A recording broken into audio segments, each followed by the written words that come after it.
ये वह गुप्त ज्ञान है जिसे हमारे शास्त्रों ने हमेशा के लिए संभाल कर रखा था, लेकिन समय बीतने के साथ वो बात आम लोगों तक पहुंच नहीं सकी।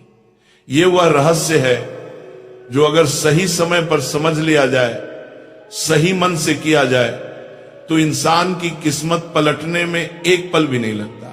हमारे सनातन धर्म में हर चीज, हर रिश्ता, हर अवस्था के पीछे गहरा अर्थ और अपार शक्ति छिपी हुई है, लेकिन पीढ़ी दर पीढ़ी कई बातें या तो भुला दी गई या गलत तरीके से समझाई गई।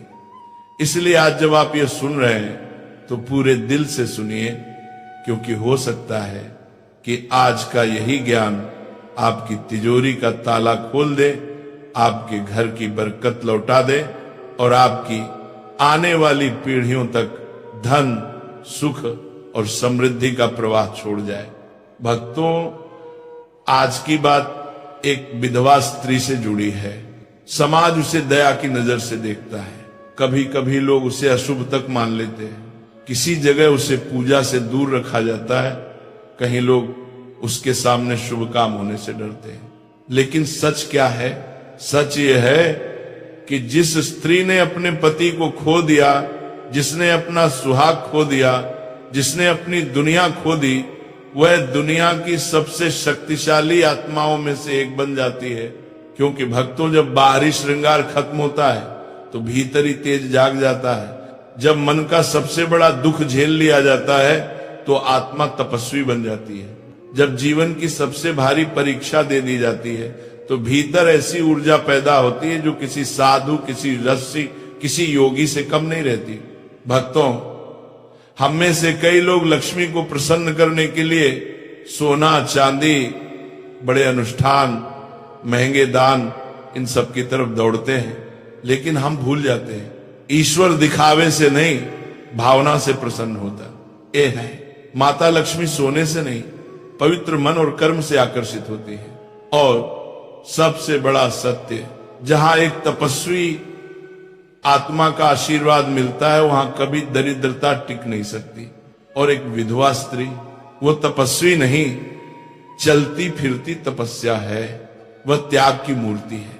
वह दुख से शुद्ध हुई आत्मा है। वह ईश्वर के सबसे करीब खड़ी होती है, क्योंकि जिसने संसार में सब खो दिया उसे ईश्वर ही सहारा देता है। इसलिए भक्तों, अगर किसी व्यक्ति के जीवन में धन की कमी हो, कर्ज न उतर रहा हो, दुकान न चल रही हो, नौकरी अटक गई हो, घर में बरकत न टिक रही हो, चाहे कितनी मेहनत करो लेकिन किस्मत साथ न दे रही हो, तो इसका समाधान पैसे, पूजा, अनुष्ठान या भागदौड़ में नहीं, एक तपस्वी आत्मा की कृपा में छिपा है। अब प्रश्न उठता है, ऐसी स्त्री से क्या मांगना चाहिए?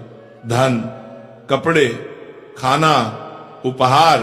नहीं भक्तों, इनके बदले आपको बस क्षणिक चीजें मिलेंगी। 2 दिन फायदा होगा, फिर वही दशा लौट आएगी। वह चीज जो मांगनी है वो अदृश्य है, पर उसका असर पूरा जीवन बदल देता है। और यह सुनकर पहले पल में आप चौंकेंगे। आपको उस विधवा स्त्री के दुखों का एक छोटा सा अंश मांगना है। हाँ भक्तों, दुखों का अंश। यकीनन ये सुनते ही मन में सवाल उठता है, कोई दुख क्यों मांगे? लेकिन यही वह स्थान है जहां गुप्त आध्यात्मिक विज्ञान छिपा है। जो लोग सिर्फ पूजा, प्रसाद और मंत्रों को समझते हैं वे यह नहीं समझ पाते, पर जो कर्म और ऊर्जा का रहस्य समझते हैं उन्हें यही भाग्य का दरवाजा मिलता है। क्योंकि भक्तों, दुख मांगने का अर्थ ये नहीं कि वह स्त्री दुखी हो जाएगी।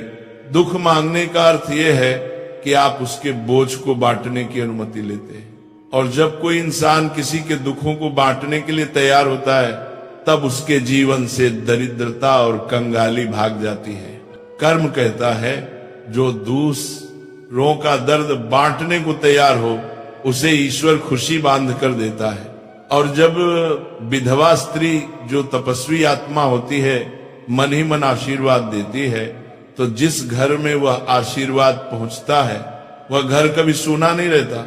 न पैसा रुकता है, न सुख रुकता है, न बरकत रुकती है। भक्तों, आज आपने रहस्य का द्वार खोल दिया है, लेकिन ये अभी अधूरा है। भक्तों, अब हम उस सबसे गहरे आध्यात्मिक रहस्य पर पहुंच चुके हैं जिसके कारण इंसान का भाग्य ऊपर भी उठता है और नीचे भी गिर जाता है। यह रहस्य इतना सूक्ष्म है कि आम इंसान की नजर में दिखाई नहीं देता, लेकिन जो इसे समझ लेता है उसके जीवन की पूरी दिशा बदल जाती है। यह बात कर्म, भाग्य और ब्रह्मांड के नियमों से जुड़ी है। आज मैं आपको वही समझाने जा रहा हूं, लेकिन बहुत सरल भाषा में, ताकि जो पढ़ा लिखा नहीं है जो वो भी पूरी तरह समझ सके।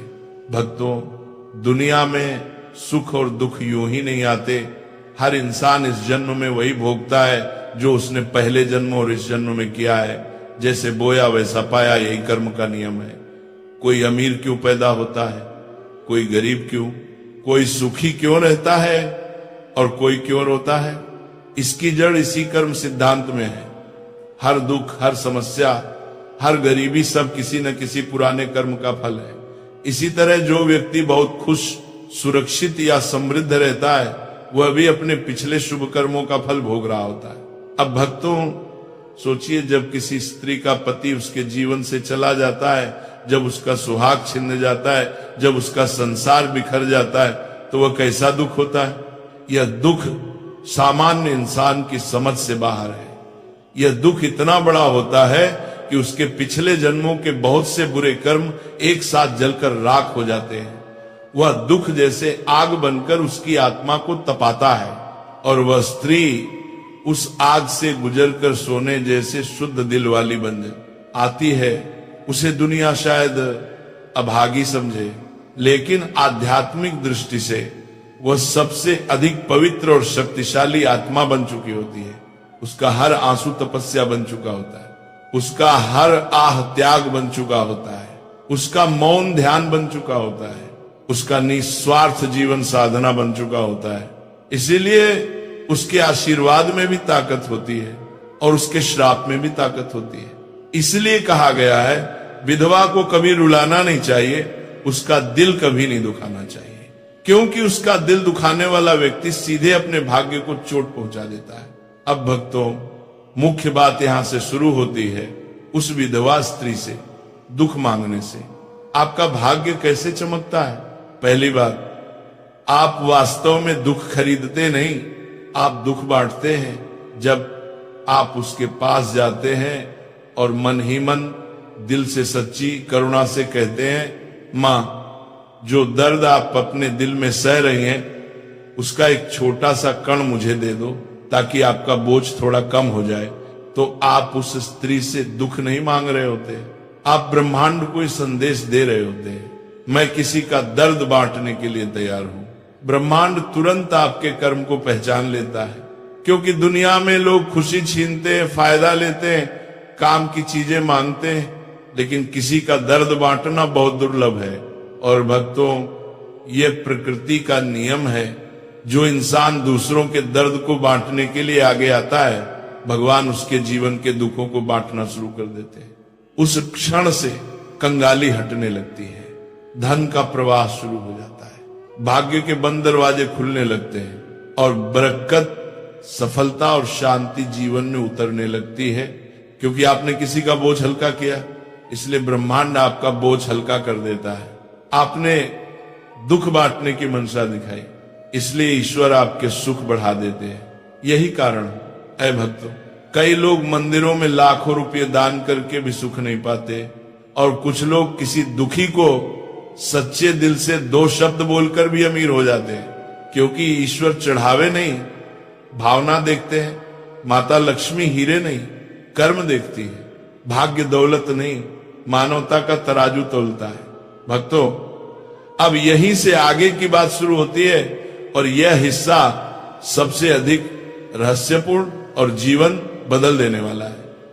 अभी तक आपने समझा कि करुणा और परमार्थ का भाव किस तरह भाग्य को पलट देता है, लेकिन अब समझना यह है कि यह सब केवल भावना भर नहीं है, बल्कि ये ब्रह्मांड का एक अटूट नियम है। जब इंसान अपने दिल में ये सच्ची इच्छा पैदा करता है कि अगर किसी का बोझ कम हो जाए तो थोड़ा सा दुख मैं सह लूं, तब उसी क्षण ब्रह्मांड उसके अंदर वह शक्ति जगाता है जिसके सामने दरिद्रता, असफलता और दुर्भाग्य टिक ही नहीं पाते। यह वह पल होता है जब मनुष्य भीतर से बदल रहा होता है, और जब मनुष्य भीतर से बदलता है तभी जीवन बाहर से बदलता है। भाग्य बाहर से नहीं पलटता, भाग्य पहले दिल के अंदर पलटता है। भक्तों, दुनिया में दो तरह के लोग होते हैं, एक जो सिर्फ लेने के लिए आए हैं और दूसरे जो देने के लिए आए हैं। जो सिर्फ लेता है उसका भाग्य सीमित रहता है, लेकिन जो देना सीख जाता है उसका भाग्य अनंत हो जाता है। और देने की सबसे महान चीज क्या है? पैसा नहीं, वस्तुएं नहीं, बल्कि किसी के दर्द को थोड़ा सा बांट लेने की भावना। यही सबसे बड़ा दान, सबसे बड़ा तप और सबसे बड़ा पुण्य है। जब आप किसी विधवा माता के दुख को बांटने की भावना रखते हैं, उस क्षण आप उसका जीवन आसान बनाने की जगह उसके कर्मों को भी हल्का कर रहे होते हैं।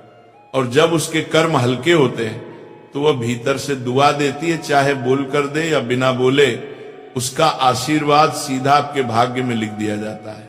याद रखना भक्तों, दुनिया में सबसे सच्ची दुआ उस इंसान की होती है जिसने दुख झेला हो, क्योंकि जो केवल सुख में रहा है उसकी दुआ में आग नहीं होती। लेकिन जिसने खोया हो, सहा हो, रोया हो, उसकी दुआ पत्थर पर भी फूल उगा सकती है। विधवा स्त्री के आंसू साधारण पानी नहीं होते, वे तपस्या की अग्नि में पवित्र हुए होते हैं। उसके दिल से निकलने वाली दुआ में वह शक्ति होती है जो इंसान के जीवन की सबसे बड़ी रुकावटें भी एक ही पल में दूर कर देती है। और जब आप उसके दुख के साथ खड़े होते हैं, बिना कुछ मांगे, बिना कोई पहचान चाहे, बिना कोई बदले की इच्छा रखे, तब ब्रह्मांड आपकी किस्मत को उस जगह से उठाकर उस जगह पहुंचा देता है जहां आप खुद भी कभी पहुंचने की कल्पना नहीं कर पाए थे। भक्तों, करुणा ब्रह्मांड की सबसे ऊंची तरंग है। धन उसकी छाया है, किस्मत उसकी दासी है और समृद्धि उसका परिणाम है। जिस दिन मन में करुणा पैदा हुई, उसी दिन घर में बरकत का प्रवाह शुरू हो गया। सोचो, एक दिल जो किसी और के आंसू मिटाने के लिए तैयार है, भगवान उसे आंसू कैसे देंगे? एक मन जो किसी और की तकलीफ बांटना चाहता है, भगवान उसे तकलीफ कैसे देंगे? ऐसा नहीं हो सकता। भगवान बहुत न्यायप्रिय है, लेकिन उससे भी ज्यादा दयालु है। जो दया के मार्ग पर चल पड़ता है, उसके पीछे खुद लक्ष्मी और नारायण चल पड़ते हैं। भक्तों, दुनिया में सबसे मजबूत व्यक्ति वो नहीं है जो बहुत पैसा कमाता है, बल्कि वह है जो दूसरों के दर्द को देखकर उसका हिस्सा अपने ऊपर लेने की क्षमता रखता है। यही तो असली धनी होने का मापदंड है। जो इंसान सिर्फ अपने लिए कमाता है वह अमीर हो सकता है, लेकिन जो इंसान दूसरों के लिए जीता है वह महाधनवान हो जाता है। धन केवल तिजोरी में नहीं रहता, धन हृदय में रहता है। और जहां हृदय में दया हो, वहां से धन, शांति, सम्मान और सौभाग्य कभी नहीं जाता। यही कारण है भक्तों की कई बार आप देखेंगे कुछ लोग कम कमाते हैं लेकिन उनके घर में कभी कमी नहीं होती, और कुछ लोग बहुत कमाते हैं फिर भी परेशान रहते हैं। क्यों? क्योंकि समृद्धि मेहनत से नहीं आती, समृद्धि कर्म और करुणा से आती है। मन का विशाल भाव सौभाग्य को अपने पास खींचता है, जैसे चुंबक लोहे को खींचता है। जब दिल बड़ा हो जाता है तब जीवन बड़ा हो जाता है। और ये याद रखना भक्तों, मां लक्ष्मी घर में तभी कदम रखती है जब दिल में दया जीवित हो। जहां दिल में करुणा नहीं, वहां पूजा, मंत्र, करोड़ों रुपए और महंगी भेंट भी कोई काम नहीं करती।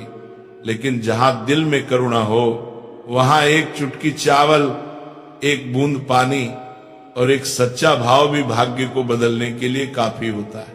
यही कारण है कि किसी विधवा माता के दुख को बांटने की भावना सिर्फ आध्यात्मिक काम नहीं, बल्कि धन का सबसे गहरा, सबसे गुप्त और सबसे तेज असर करने वाला नियम है। क्योंकि दुख बांटने वाला कभी दुखी नहीं रहता और दूसरों